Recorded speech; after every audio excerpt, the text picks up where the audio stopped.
Well, today we are honored and thrilled to be joined by CBS News' Norah O'Donnell. You know her as a powerhouse reporter, a CBS News senior correspondent who also reports for 60 Minutes, and she is an author.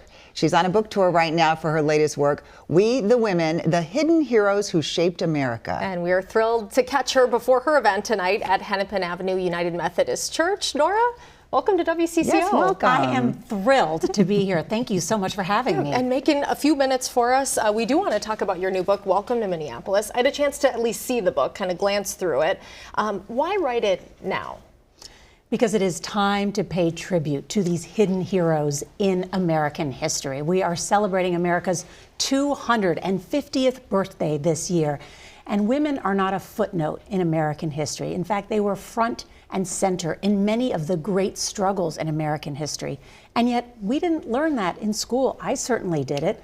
And the National Women's History Museum says only 15% of what is taught in school focuses on the accomplishments and achievements of women, and we need to change that. Yeah, that is stunning. So I'm just curious how I know that you focus on 35 women on this book, in this book. How did you go about to get the research and know which women to research or look for? Because we aren't taught, they're obviously familiar names that we are taught about in school, but there's so many more I've never heard of before. There are so many women in American history that we have not heard about. And so it was difficult over this 3-year journey excavating these stories, because the study of women's history is really only about 50 years old. I mean, I did not know that there is a woman's name on the Declaration of Independence. I did not know that either. Here we have John Hancock and John Adams and Thomas Jefferson, but it turns out there's a woman's name too, and her name is Mary Catherine Goddard. And so we tell her story in the first part of this book, because there weren't just founding fathers, there were founding mothers. They not only helped print the Declaration of Independence, but there were poets and intellectuals in the Revolutionary period that helped with the very idea of America, the idea to establish equality and freedom in that founding document, the Declaration of Independence. And of course, those words, we hold these truths to be self-evident, that all men are created equal. The past 250 years, women have been fighting to make sure that it's all men and women are created equal, and that Black people, Indigenous people, and others are also equal before the law. And I love that we learn more about them. There's actually a woman with a Minnesota connection in this book. Do tell. Probably one of the greatest women, of course, Pat Schroeder. You know, one of the few women who served in Congress, elected in 1972. A trailblazer. Well, she went to University of Minnesota, top graduate, had 3 majors, got her into Harvard Law School, one of only 15 women in the 1960s, and then graduated from Harvard and became a member of Congress from Colorado. If you've ever taken paternity leave, you can thank Pat Schroeder for that. If you've ever gone to the U.S. Capitol and been able to go into a women's bathroom, you can thank Pat Schroeder for that. Women flying in combat, Pat Schroeder. She got her toughness right here in Minnesota. We do that around here. And things we take for granted, though, you highlight that so many Which of is these what I women love, have that we pushed for. didn't know about, you know, like you said, we took for granted.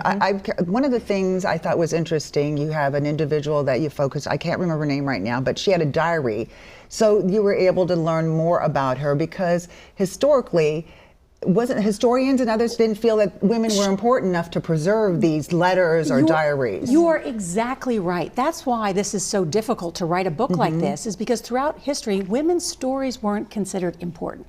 If they were lucky enough to have an education and kept diaries or wrote letters, they were discarded because people didn't think that women's stories were important. So we write about Charlotte Fortin in the book. There's the Fortin family of Philadelphia, prominent Black family, abolitionist, and Charlotte Fortin happens to be one of the first published women's, her diary that gives us what it was like for a Black woman in the antebellum North. So again, First-hand account. First-hand account. Incredible story. Is there one woman who really struck you, either because you didn't know her story at all or because something resonated with you? You know, one of the stories that really struck me was Mary McLeod Bethune. This was a woman who was born to enslaved parents on a cotton plantation in South Carolina. She was born after the Emancipation Proclamation, the 15th of 17 children. She ended up being a great legislator, a best friend of Eleanor Roosevelt, was the leader of FDR's Black Cabinet. If you've seen that Tyler Perry movie, the 6888 Battalion, about the all-female, all-Black battalion during World War II, Oprah Winfrey plays her for just 2 minutes. And Mary McLeod Bethune, was the reason that Black women were able to serve in World War II. She helped integrate the military and became a great educator and woman. And again, I wish I had written a paper about her in middle school and high school. And it's someone who changed the course of history. Yeah. I'm actually getting, I know there's some goosebumps when you're talking about this and hearing about all the impact that they made on American history. And I'm so glad you said that, because that's how I felt writing this book and now talking about it with you, because I do wonder if when I was a little girl, if I had learned these stories, if my own sense of power, my own sense of courage would be different. And I hope that all girls can see these women and see themselves in them, because they could be builders, innovators, politicians, business titans, to know that women before them faced a lot of discrimination and a lot of struggle and still kept fighting. I think, I'm sorry, go ahead. Well, American women have by no means arrived. I think we can all agree on that. There's been so much progress made. There's a lot of runway to go. What is your hope for, you have daughters, the next generation? Where do we go next? Here's what I think is interesting. Women are no longer asking to be remembered. They are impossible to ignore. Women are now the majority of medical school graduates.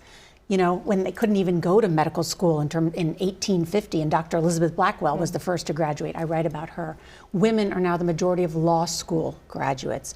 We're about to have one of the biggest wealth transfers in American history. Women will be the primary beneficiaries of that.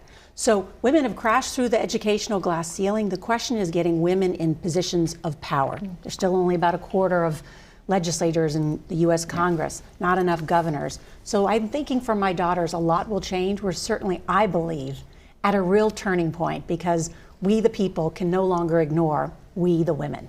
A very empowering book. Thank you. And you have a chance tonight to connect with Norah, because there's an event with Norah O'Donnell happening at 7 o'clock. This is at Hennepin Avenue United Methodist Church. Tickets are still available, and you can buy them online right now. You can also buy Norah's new book at your favorite bookstore or online through places like Amazon and Audible. We appreciate you coming in. And you know what? It's actually sold out on some places. Oh, my goodness. Sold out. Congratulations, so go order Norah. from your local bookstore. We love that too. We have plenty of those around here, so we appreciate it.